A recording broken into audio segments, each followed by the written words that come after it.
All right, good morning. Good morning sa inyong tanan. Ay, hapit na yun, nagkadoon lang yun ang Pasko na to. All right. Hapit na yun ang Pasko. Mga OFW no sa line nasod. Mo ginay pinakakuan nila no sa mga tanan mga OFW. Kanang Pasko ug New Year dili nila makauban ilang pamilya. Okay lang katong mga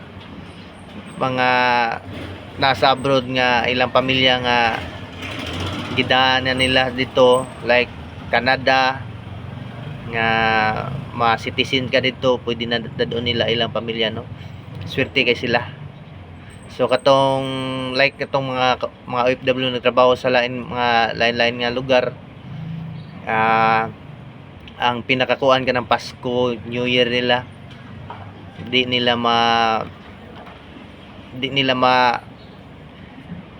makauban ang ilang pamilya mo na nga through video na lang sa mga kuan no, sa mga OFW da.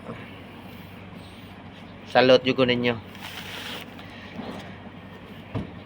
Pero amping mo tanan gyapon, tanan mga OFW nagsakripisyo sa laing nasod para lang silang pamilya.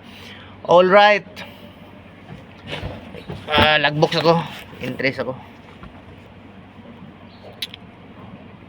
Salamat kayo sa Ginoo nga lain na pong gihatag sa adlang lain na pong adlaw gihatag na to.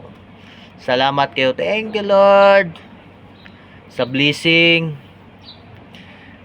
sa mga unsa pa na mga nindot nga